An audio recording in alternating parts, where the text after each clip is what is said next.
విక్రమ్కి కొడుకు చేతన్ నుంచి ఫోన్ రావడంతో కంగారుగా ఆఫీసు నుంచి ఇంటికొచ్చాడు. ఏంట్రా, ఏమైంది? తొందరగా రమ్మన్నావు. నీ కంగారు చూసి ఆఫీసులో పని పక్కన పెట్టేసొచ్చా. అవ్వడానికి ఏముంది నాన్న, ఎప్పుడు ఉండేదే కదా. అన్ని విషయాల్లో శాంతంగా ఉండే అమ్మ పక్కింటి విషయం వచ్చిందంటే ఉగ్ర రూపం దాల్చిన కాళీమాతలా విరుచుకుపడుతుంది. ఎందుకో ఎప్పుడూ ఉండేదే, అయితే నన్నెందుకు నమ్మనట్టు? ఎప్పట్లాగే నువ్వే ఆపచ్చు కదా. మొన్నటి వరకంటే నేను ఒక్కనే కాబట్టి, పైగా అమ్మ గురించి తెలుసు కాబట్టి పక్కింటి విషయాల్లో వేలు పెట్టేవాణ్ణి కాదు. కానీ ఇప్పుడు అలా కాదు. మీ కోడలు పక్కింటికి వెళ్ళి పంచదార పట్టుకొచ్చిందని అమ్మ కోపంతో అని చెప్తుండగానే చిత్ర బట్టల బ్యాగులు పట్టుకొని బయటకొస్తుంది. నాకు నా మాటకి కనీసం మర్యాద లేని దగ్గర కొంచెం సేపు కూడా ఉండాలనుకోవడం లేదు. మా పుట్టింటికి వెళ్ళిపోతాను. ఇలా చీటికి మాటికి పుట్టింటికి వెళ్ళడం ఏంటి చిత్ర? ఏదైనా ఉంటే ఇంట్లో కూర్చొని మాట్లాడుకుందాం రా. బయట 10 మంది చూస్తే పరువేమవుతుంది? మీకంటే పక్కిల్లు ఈ ఇల్లు అని 2 ఇళ్ళులున్నాయి. ఒక దగ్గర కాకపోతే ఇంకో దగ్గర ఉంటారు. కానీ నాకలా కాదు కదా. ఉంటే ఇక్కడ ఉండాలి, లేదా మా తల్లిగారింటికి వెళ్ళాలి, అంతే కదా. వేరే అవకాశం ఏమీ లేదు. అయినా బరువు పరువు అంటున్నారు. పక్కింట్లో ఒక భార్యని, ఈ ఇంట్లో ఒక భార్యని పెట్టుకుని ఆ ఇంటికి ఈ ఇంటికి తిరుగుతున్నారు కదా మీరు. అప్పుడేం పరువు పోవడం లేదా? సరే, ఒక్కసారికి నా మాట విను. ఇంకొకసారి ఇలాంటివి కాకుండా నేను చూసుకుంటా అని చెప్పి చిత్రని లోపలికి తీసుకువెళ్తాడు విక్రమ్. ఇంతలో ఫోన్ రావడంతో విక్రమ్ బయటకొస్తాడు. సుజాత, చెప్పు. ఏంటి, చక్కరిచ్చానని ఇంత పెద్ద పంచాయతీయా? అవసరానికి ఇంత సహాయం చేయడం కూడా తప్పే అంటే ఇంటికి వచ్చినోళ్ళని లేదని వెళ్ళగొట్టడం సరైందేమో కదా. పోనీలే సుజాత, నువ్వు కూడా ఏంటి ఈ చిన్న విషయాన్ని పట్టుకొని. సరే, నేను వస్తున్నాను, నువ్వు రెడీ అయి ఉండు. మనం హాస్టల్కి వెళ్ళి పాపం తీసుకుని వద్దామని అనుకున్నాం కదా. సరే, త్వరగా రండి అని ఫోన్ కట్ చేస్తుంది సుజాత. తర్వాత కాసేపటికి విక్రమ్ సుజాత ఇద్దరూ కలిసి వాళ్ళ అమ్మాయి వందనని తీసుకొస్తారు. అలా రోజులు గడిచిపోతాయి. విక్రమ్కి ఆఫీస్ వర్క్ పెరగడంతో చాలాసేపు ఆఫీసులోనే గడపవలసి వస్తుంది. ఒకవేళ ఇంటికి వచ్చినా కూడా తన వర్క్ చేసుకుంటూ గడుపుతూ ఉండేవాడు. నాన్న, మీరంతలా వర్క్ లో ఉన్నప్పుడు అమ్మను నన్ను అడగచ్చు కదా. మాకు పాసిబుల్ అయినంత హెల్ప్ చేస్తాం కదా. సరే, మీ వర్క్ ఏంటో చెప్పండి అనగానే తన వర్క్ ని చూపిస్తాడు విక్రమ్. వాళ్లకు తోచిన హెల్ప్ చేస్తుండడంతో విక్రమ్ వర్క్ ఉన్నంతసేపు సుజాత ఇంట్లోనే ఉంటాడు. విక్రమ్ ఎప్పుడూ సుజాత దగ్గరే ఉండడం చిత్రకి నచ్చేది కాదు. ఒకరోజు ఆఫీస్ నుంచి విక్రమ్ రాగానే కోపంగా ఉన్న చిత్ర అరుస్తూ, ఏంటి దారి తప్పిలా వచ్చారు? మీకిక్కడ ఒక ఇల్లుందన్న విషయం కూడా గుర్తుందా? ఆ పక్కింట్లోనే అంత ఆనందం ఉంటే అక్కడే ఉండండి, ఇక్కడికెందుకు రావడం? చిత్ర, ఆఫీస్ నుంచి ఇప్పుడే కదా వచ్చాను, కాసేపు అయ్యాక మాట్లాడుకుందాం. 1 మంత్ నుంచి ఆఫీస్ వర్క్ ఉండడంతో హెల్ప్ కోసం వాళ్ళ దగ్గర ఉన్నాను. దాంట్లో ఇంత కాంట్రవర్సీ ఎందుకు? చూడండి, మీరు ఒప్పుకున్నా ఒప్పుకోకపోయినా ఒక నిజం చెప్తాను. మీకు నచ్చదన్న విషయం నాకు తెలుసు. కానీ ఒక ఒరలో 2 కత్తులు ఎప్పటికీ ఉండలేవు. ఇన్నేళ్లకి ఏంటి అనుకున్నా పర్వాలేదు, కానీ మీకు ఏ కత్తి కావాలో తేల్చుకోండి. మీరు ఆ ఇంట్లో ఉన్నప్పుడు తల వంచుకొని ఉండడం, మీరు నాతో పాటు ఇంట్లో ఉన్నా లేనట్టుంటుంటే బాధపడుతూ ఉండడం నాకు నచ్చడం లేదు. దీనికి మీరు ఏ పరిష్కారం ఇస్తారో చెప్పండి. ఈరోజు ఏదో ఒకటి తేలిపోవాలి, అర్థమైందా? అని చిత్ర విక్రమ్ వాదించుకుంటూ ఉండగా కోడలు లత ఉన్నపలంగా పడిపోతుంది. అయ్యో లత, ఏమైందమ్మా అంటూ దగ్గరకు వెళ్లి లేపడానికి ప్రయత్నించినా లత లేవకపోవడంతో విక్రమ్ చిత్ర కలిసి లతని హాస్పిటల్కి తీసుకువెళ్తారు. లతని పరిశీలించిన డాక్టర్, చూడండి, కంగారు పడవలసిన అవసరం ఏమీ లేదు. ఆవిడికి ఏమీ కాలేదు. మీ ఇంట్లోకి కొత్త మనిషిని తీసుకురాబోతుంది. అర్థం కాలేదు డాక్టర్. అర్థం అవడానికి ఏముందే పిచ్చి మొహమా, మనం నాన్నమ్మ తాతయ్య కాబోతున్నాం, అదే ఆయన చెప్పేది అని అనగానే చిత్ర ఆనందానికి అవధులు లేకుండా పోతాయి. వెంటనే చేతన్కి ఫోన్ చేసి విషయం చెప్తుంది. అప్పట్నుంచి అందరూ ఎంతో సంతోషంగా ఉంటూ లతని కూడా చాలా జాగ్రత్తగా చూసుకుంటారు. అలా రోజులు గడిచే కొద్దీ లత ఆరోగ్యం క్షీణించడం మొదలవుతుంది. ఒరే చేతన్, కోడల పిల్ల ఈ మధ్య సరిగా తినడం లేదు. ఒంట్లో సరిగా ఉన్నట్టు అనిపించడం లేదురా. లేదమ్మా, బానే ఉంది కదా. అయినా ఇలాంటి సిచ్యువేషన్స్ లో కాస్త వీక్ గానే ఉన్నట్టు అనిపిస్తారు కదా. ఒరే, నీకేదో తెలిసినట్టు చెప్తున్నావు. నేను చెప్తున్నాను కదా, తనను ఒకసారి హాస్పిటల్లో చూపిద్దాంరా. నా మాట వినరా? సరేలే అమ్మా, రేపే హాస్పిటల్కి తీసుకెళ్దాం అని అంటాడు. చేతన్ చెప్పినట్లుగానే తర్వాత రోజు హాస్పిటల్కి తీసుకువెళ్తారు. లతని పరిశీలించిన డాక్టర్, ఏంటండి మీరు, ఈ అమ్మాయి ఇంత వీక్గా ఉంటే పట్టించుకోకుండా ఏం చేస్తున్నారు? తన ఒంట్లో ఉండాల్సిన దానికంటే చాలా తక్కువగా బ్లడ్ ఉంది. ఇలా ఉంటే తనకు తన కడుపులో ఉన్న బేబీకి కూడా ప్రమాదమే. ఇంకా ఇలాగే కొనసాగినట్టయితే చాలా అంటే చాలా ప్రమాదం అని చెప్పడంతో అందరూ టెన్షన్ పడిపోతారు. ఇప్పుడు ఎలా డాక్టర్? మేమేం చేస్తే తను బెటర్ అవుతుందో చెప్తారా? భోజనం సరిగ్గా తినేలా చూడండి. తనకిష్టమైన వాటితో పాటు తన హెల్త్కి, బేబీ హెల్త్ గ్రోత్కి యూజ్ అయ్యేవి చెప్తాను, అవి పెడుతూ ఉండండి. అలాగే ఈ మెడిసిన్ వాడండి అని కొంత మెడిసిన్ రాసి ఇస్తాడు. అలా కొద్ది రోజులు గడిచిపోతాయి. కానీ చిత్రలో పెద్ద మార్పేమీ రాలేదు. కానీ నెలలు మాత్రం నిండుతున్నాయి. చిత్ర ఎంత జాగ్రత్తగా చూసుకున్నప్పటికీ లతలో మార్పు లేకపోవడంతో ఎంతో బాధపడుతూ ఉంటుంది చిత్ర. ఒకరోజు అర్ధరాత్రి సమయంలో లతకి నొప్పులు రావడంతో అప్పటికప్పుడు హాస్పిటల్కి తీసుకువెళ్తారు. డాక్టర్ నా కోడలు చాలా ఇబ్బంది పడుతుంది. మీరే కాస్త జాగ్రత్తగా చూడండి డాక్టర్. సరే సరే అమ్మా, నేను చూస్తాను, మీరు నాకు వదిలేయండి అని చెప్పి లతని టెస్టులు చేయడానికి తీసుకువెళ్తారు. కాసేపటికి డాక్టర్ టెన్షన్ పడుతూ ఉన్న చిత్ర, చేతన్, విక్రమ్ దగ్గరికి వచ్చి, మీకింతకు ముందే చెప్పాను తనకి బ్లడ్ లేదని. కానీ తనలో ఇప్పటికీ ఏ ఇంప్రూవ్మెంట్ లేదు. తనకి ఎక్స్టర్నల్గా బ్లడ్ ఎక్కించి ఆపరేషన్ చేయాల్సి ఉంటుంది. తనకి సెట్ అయ్యే బ్లడ్ మాత్రం ఎక్కించాలి. డాక్టర్, నా బ్లడ్ సెట్ అవుతుందేమో చూడండి అనగానే నర్స్ వచ్చి చేతన్ బ్లడ్ శాంపిల్ తీసుకుని చెక్ చేస్తుంది. తర్వాత వచ్చి, సార్ మీ బ్లడ్ సెట్ అవ్వడం లేదు. నాది, చిత్రది కూడా చూడమ్మా అని వాళ్ళ శాంపిల్ కూడా ఇస్తారు. అవి కూడా సెట్ అవ్వకపోవడంతో నిరాశపడతారు. విక్రమ్ గారు, మీ ఎవ్వరి బ్లడ్ కూడా సెట్ అవ్వడం లేదు. ఇంకా ఎవరినైనా ఏర్పాటు చేయండి.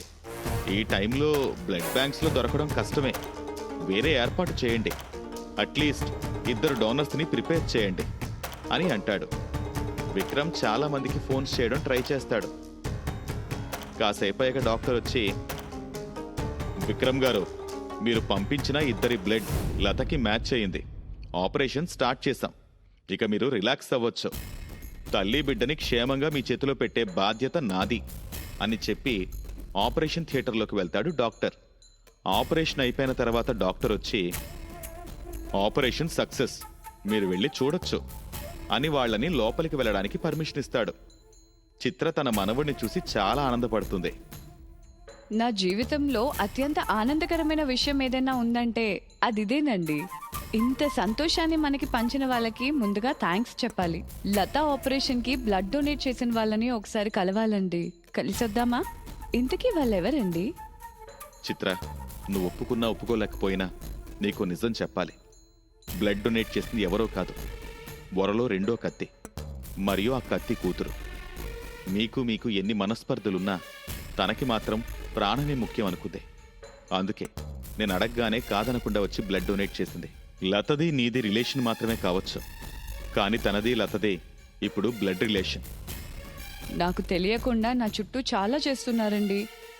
దీన్ని పరిష్కరించాల్సింది ఇలా కాదు, ఎలా పరిష్కరించాలో నేను చెప్తాను. చిత్ర, ఇలాంటి పరిస్థితుల్లో గొడవలు పెట్టుకోవడం మంచిది కాదు అనుకుంటూ చిత్ర వెంటే వెళ్తుంటాడు. చిత్ర సుజాత దగ్గరికి వెళ్ళి హత్తుకుంటుంది. అమ్మా వందన, ఇలా రా అమ్మా. అమ్మ స్థానంలో ఉండాల్సిన నేను పిచ్చిదాన్లా ఎప్పుడూ నీ మీద కోపం చూపిస్తున్నా. నువ్వు ఒక తల్లి మనసుతో ఆలోచించి నా అరుపుల్ని, చీదరింపుల్ని పట్టించుకోకుండా అడగ్గానే వచ్చి నా కోడల్ని, కాదు మీ వదినకి బ్లడ్ ఇచ్చావు. ఇంతకన్నా మనిషిని నేను ఎక్కడ వెతికినా పట్టుకోలేను. ఇన్ని రోజులు మీ మంచితనాన్ని దూరం చేసుకున్నాను. ఇక నుంచి అలా ఉండాలనుకోవడం లేదమ్మా. ఇప్పటి నుంచి నన్ను కూడా మీ అమ్మలాగా స్వీకరిస్తావా తల్లి? నువ్వు అవునన్నా కాదన్నా నా అమ్మవేనమ్మా. ఎన్ని రోజులు దూరంగా ఉన్నావు, ఇక నుంచి దూరాన్ని దూరంగా పంపించేస్తాం అని అంటుంది. తర్వాత నుంచి 2 కుటుంబాలు ఎంతో సంతోషంగా ఉంటాయి. ఇన్ని సంవత్సరాల నుంచి నేను చేయాలనుకున్న పనిని, ఒరే మనవడా, నువ్వు పుట్టుకతోనే సాధించేశావురా. నువ్వు ఊహ పోసుకోకముందే ఊహకందని పనులు చేసేశావురా. నీ రాక సంతోషాలకి స్వాగతం పలుకుతుంది. ఇంతకన్నా ఆనందం ఏముంటుందిరా అని విక్రమ్ తన మనవణ్ణి చూసుకుంటూ చాలా సంతోషపడుతుంటాడు. తన తల్లిలో ఉన్న ఏకైక కోపానికి కారణమైన వాళ్ళు కూడా తన తల్లికి ఆత్మీయులుగా మారిపోవడం చూసిన చేతన్ కూడా ఎంతో సంతోషిస్తాడు. మేడేపల్లి అనే ఊరిలో స్వరూప అనే ఆవిడ ఉండేది. పిసినారి వాళ్లకు పోటీ అంటూ ఉంటే స్వరూపకే మొదటి స్థానం వస్తుంది. బయటి వాళ్లతో మాత్రమే కాదు, తన ఇంట్లో వాళ్ల విషయంలో కూడా చాలా పిసినారితనం చూపిస్తూ ఉండేది. అది తన కోడలైన శ్వేతకి అస్సలు నచ్చేది కాదు. ఒకరోజు లక్కీ డిప్లో స్వరూపకి ఒక ఫ్రిడ్జ్ బహుమతిగా లభించింది. అది తెలుసుకుని ఊర్లో వాళ్ళందరూ కూడా స్వరూపని ఎక్కడ కలిసినా ఫ్రిడ్జ్ గిఫ్ట్గా పట్టావు అనేవాళ్ళు.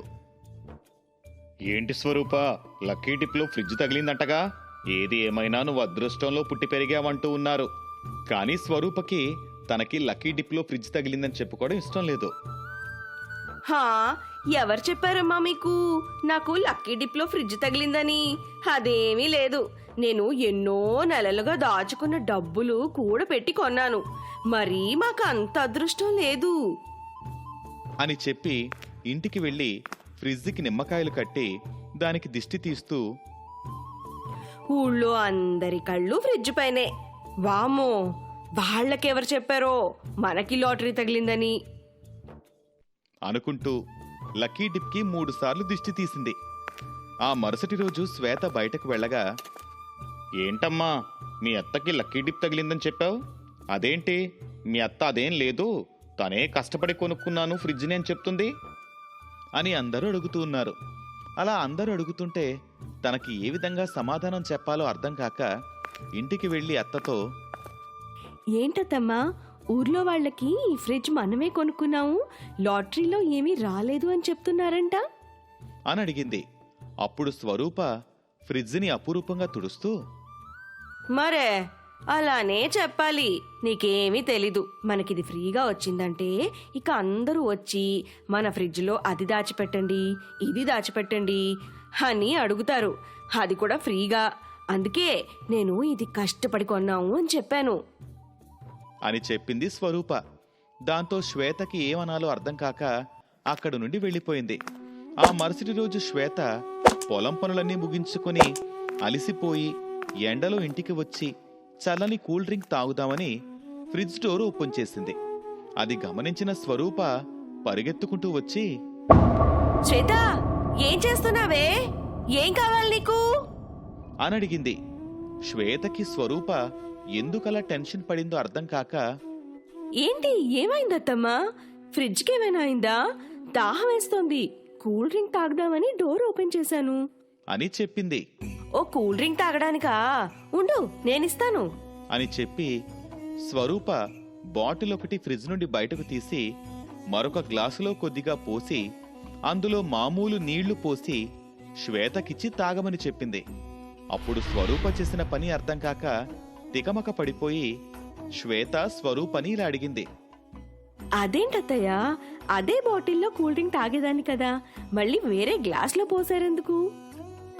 ఓ అదా, ఇప్పుడు నువ్వైతే ఆ చల్లటి కూల్ డ్రింకు మొత్తం తాగేసేదానివి. దానివల్ల మళ్ళీ బాటిల్ కూల్ అవ్వడానికి ఎంతో టైం పట్టేది. ఇప్పుడు చూడు, అందులో డ్రింకు మిగిలింది, నువ్వు చల్లటి నీళ్లు తాగుతున్నావు అని చెప్పింది స్వరూప. స్వరూప తెలివి చూసి శ్వేత షాక్ అయింది. ఆ మరుసటి రోజు స్వరూప ఇంటి పక్కనే ఉండే స్వాతి ఒక నీళ్ల బాటిల్ తెచ్చి, స్వరూపమ్మా, బాటిల్ కొంచెం సేపు ఫ్రిడ్జ్లో పెడతారా? చుట్టాలు కొంచెం ఆలస్యంగా వస్తారంట, అప్పటి వరకు కూలింగ్ పోతాది కావచ్చు అని ఫ్రిడ్జ్లో నీళ్ల బాటిల్ పెట్టమని అడిగింది స్వరూపని. ఏంటి, ఫ్రిడ్జ్లో పెట్టాలా? అమ్మో, మాకెంత కరెంటు కాలుద్దో తెలుసా? మీకు మాత్రం ఫ్రీగా నీళ్ల బాటిల్ పెట్టేయాలా అనంది స్వరూప. మాకు ఫ్రీగా ఏం వద్దులే, గంటకు 5 రూపాయలు ఇస్తాను అని చెప్పింది. స్వరూపకి నీళ్ల బాటిల్ పెడితే 5 రూపాయలు వస్తాయా అనుకుని ఆ రోజు నుండి ఎవరైనా సరే గంటకి 5 రూపాయలు ఇస్తే నీళ్ల బాటిల్ పెడతామనే ఒక బోర్డు పెట్టుకుంది స్వరూప. స్వరూప పిసనరే కాక గయ్యాలిది కూడా. ఆమె నూరికి భయపడి అమ్మాయి వెళ్ళిపోయింది. పాపం అత్తయ్య, ఏంటి అలా చేస్తున్నారు? అసలేంటి మీరు మరి ఇంత పిసినార్లా తయారయ్యారు? అత్తయ్య, పూజకి పూలు కావాలి, తొందరగా తీసుకురండి. ఇప్పుడే తెస్తాను ఉండవే. డబ్బులిచ్చి కొనండి. ఊరికే పిసినార్తనానికి పోయి అక్కడ ఏదైనా చెట్లుంటే తెంచకండి, కొనుక్కొని రండి. అదంతాను చెప్పాలటే నాకు తెలుసులే. కోడలి మాటల్ని పక్కన పెట్టి స్వరూప ఒక ఇంటి పెరట్లో పూల మొక్కలు కనిపిస్తే దొరికిందే ఛాన్స్ అనుకుని ఆ ఇంట్లోకి వెళ్ళిపోతుంది. అక్కడున్న పూలను కోసేసింది. ఇంతలో ఆ ఇంట్లో నుంచి ఒక ముసలావిడ బయటకు వచ్చి స్వరూప పూలను దొంగతనం చేయడం చూస్తుంది. తన మనుషుల్ని పిలిచి స్వరూపను పట్టుకోమని చెప్తుంది. వారు స్వరూపను చెట్టుకు కట్టేస్తారు. నన్ను వదలండి, నేనేం దొంగని కాదు. నాది ఆ వీధిలో ఉండే ఇల్లే. ఆపవే దొంగ మోహందానా, నీ వాలకం చూస్తే గజ దొంగలా ఉన్నావే. నా ఇంట్లో ఏం దోచుకుందామని వచ్చావు? చూడు బామ్మ, నేను పూలను మాత్రమే కోసాను, ఇంకేమీ కాదు. నన్ను వదిలిపెట్టు. నువ్వు కోసిన పూలకు డబ్బులు ఇచ్చి వెళ్ళు, అంతవరకు నేను వదిలిపెట్టను. నా దగ్గర డబ్బులు లేవే, దయచేసి నన్ను వదిలే. కావాలంటే ఇంటికి వెళ్ళాక నీ డబ్బులు తెచ్చిస్తాను. ఈ లోపు కోడలొచ్చి డబ్బిచ్చి అత్తయ్యను తీసుకుని వెళ్ళింది. ఏంటత్తయ్య, ఏంటి పనులు? నీకేం తెలీదు, నువ్వు నోరు మూసుకో. అది చూసి శ్వేత ఎలా అయినా సరే తన అత్తకు బుద్ధి చెప్పాలనుకుంది. అనుకున్నట్టే తన ఫ్రెండ్ అయిన కావేరితో కలిసి ఒక ప్లాన్ వేసింది. కావేరి ఒక గాజు బాటిల్లో ఫుల్గా వాటర్ నింపి స్వరూపకి ఇస్తుంది. స్వరూపమ్మా, ఇది చాలా విలువైనది. దీనిని ఒక్కరోజు ఫ్రిడ్జ్లో పెడతారా అని అడిగింది కావేరి. ఇలాంటి విలువైన వాటికి నా దగ్గర గంటకి 25 రూపాయలు తీసుకుంటాం అని చెప్పింది స్వరూప. స్వరూప అత్యాశకి కావేరి నవ్వుకొని, సరే స్వరూపమ్మా, అలాగే ఇస్తాను, కానీ బాటిల్ జాగ్రత్త అని స్వరూపకి బాటిల్ ఇచ్చి వెళ్లిపోయింది కావేరి. స్వరూప ఆ బాటిల్ని ఫ్రిడ్జ్లో పెట్టింది. అది బాగా చల్లబడిపోయి అందులో ఉన్న వాటర్ గడ్డకట్టి ఆ గాజు సీసా పగిలిపోయింది. ఆ మరుసటి రోజు కావేరి వచ్చి, అమ్మా, నా బాటిల్ ఇస్తారా అని అడిగింది. స్వరూప వెళ్లి ఫ్రిడ్జ్లో చూడగా ఆ సీసా పగిలిపోయి కనిపించింది. అదే విషయం వచ్చి కావేరికి చెప్పగా కావేరి కోపంగా, ఏంటి, పగిలిపోయిందా?